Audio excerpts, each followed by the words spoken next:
Hello, Bucs fans. Welcome back to the channel. We're going to talk today about day two as we head into the second and third round of the 2025 NFL draft. As you see there on the screen, the Buccaneers shocked the fans as they took a receiver, offensive player. A lot of fans were going into this expecting defense to be hot and heavy throughout the draft, but the Buccaneers took the best player available, and I think that's what you do in round one. Stay tuned to our channel. We're going to have a film study of Mecca Ibuka later today.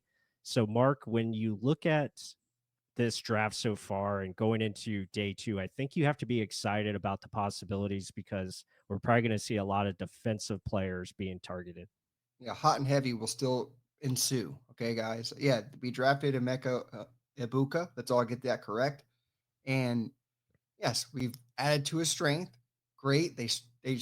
Stood true to their board. You hear that from Jason Light all the time. So, I mean, proof's in the pudding. They got the guy they liked with the least amount of question marks in this draft. There's a lot of guys with question marks, especially on the defensive side and the edge rushers as well. So they got a guy that they believed in. Now we have to address defense. There's no question about it. You're looking at the board right now. You have interior defensive linemen that are there, a lot of talented guys. Omar Norman Lott, a very athletic pass rusher, smaller in stature, but puts up numbers. We've done a film study on Darius Alexander. I'm a big fan of Alfred Collins out of Texas down below. So interior defensive linemen, they're there. We can find linebackers and edge rushers. Yes, they're still there. Like Mike Green, question marks on his character issues. Donovan Izaraku, very much both those guys put up numbers, but it's little things of question marks. Are they athletic enough? Character issues. Nick Scorton, same thing. Is he athletic enough? But I mean, that's why I think Ibuka was your first round pick because there wasn't question marks. But plus, break down all these defensive capabilities that there are. There's still a lot that are on the board. Yeah, for sure. I think when you get into our second round pick, I think they're gonna go best defensive player available, and I think you have a lot of good options. Defensive line, I think, is going to be an underrated position that they could attack early because the value is there. Like Omar Norman Lott's very good, kind of very similar in the way of Kalijah Cansey, but bigger, adds more size, and has the athleticism to get upfield and attack, be that three technique. And then Darius Alexander, another one that, again, older prospect. He's going to be 25 this season, but he has a lot of traits that you like. Very good against the run. TJ Sanders, same thing. CJ West, another good one. And Alfred Collins, I mean, he's just a stud against the run. So he would be a lot of fun to pair up next to Vita Vea. And then you move forward to edge rusher. Jason Light talked about the edge rush group that they already have. I think they feel confident with that group. So I don't think they're going to force this position like everyone thought was going to be the first round pick. I think they're going to wait and see what type of value falls to them. There's still a guy that I think you and I both really like, and that is Josiah Stewart out of Michigan. I could easily see them go after him maybe in the third round.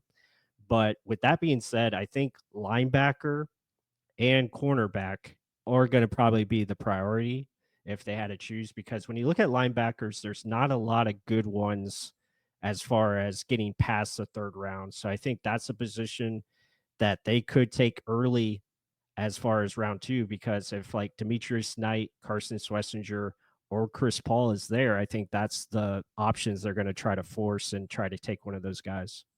Yeah, and again, we drafted a guy that was a great person. I'm looking at the guys that are available.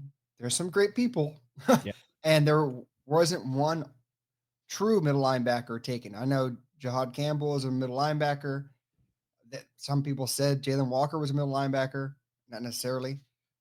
I think all the true middle linebackers are still available. So, in my aspect, I mean, we talked about this in the live stream yesterday. There's still plenty of linebackers to take, and you didn't necessarily have to take one in the first round, No. especially an off-ball linebacker like Devin White back in the day. But cornerback, high value. Yes, you have the injuries and issues like that. Again, question marks.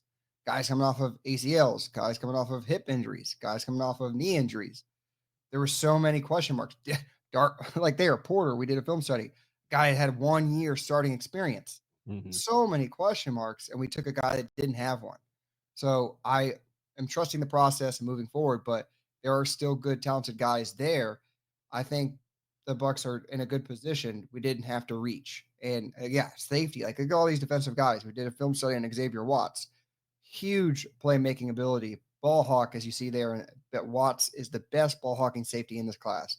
I fully agree with that. So, still valuable options everywhere for us to really go hot and heavy, like you were saying on the defensive side in day two.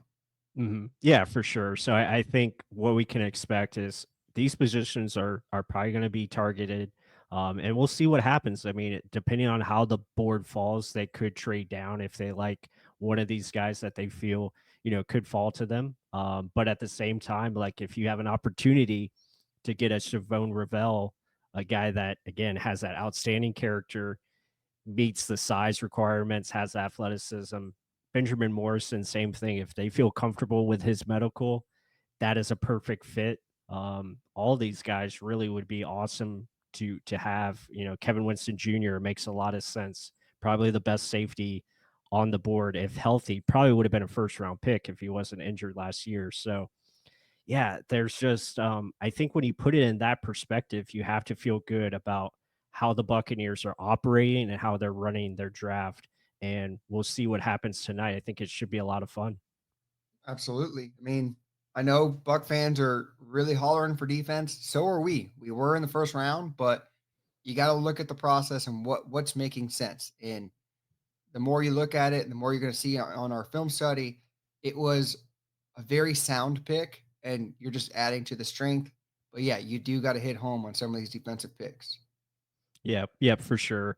So I think if we'll end it with this, I mean, I guess I'll start it off and I'll say who am I hoping for out of this group? Looking at the names, I'm gonna go with Omar Norman Lott. I think he just you want more pass rush, you bring that guy in. And I think him in the second round, and then in the third round, I would love to get Chris Paul Jr. I think that would be a home run for me. And then I think on day three, you can add to the secondary and get some corners and safeties that you like for future depth.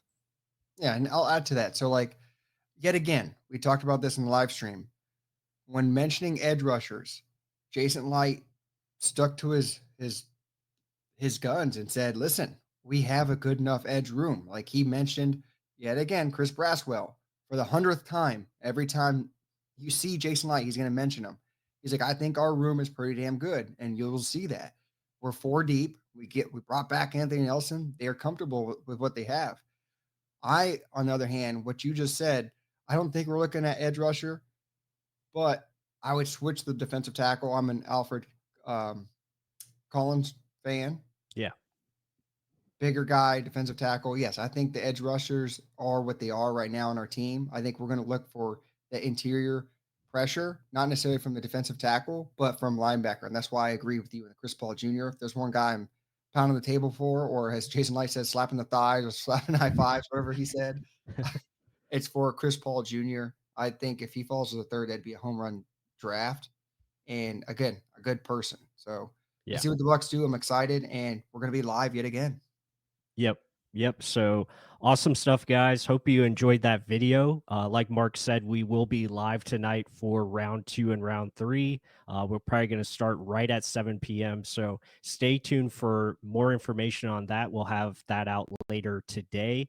Be sure to stay close by on our social media, and it should be a lot of fun. Let us know what you guys think in the comments. Hit that like button. And with that said, until the next one.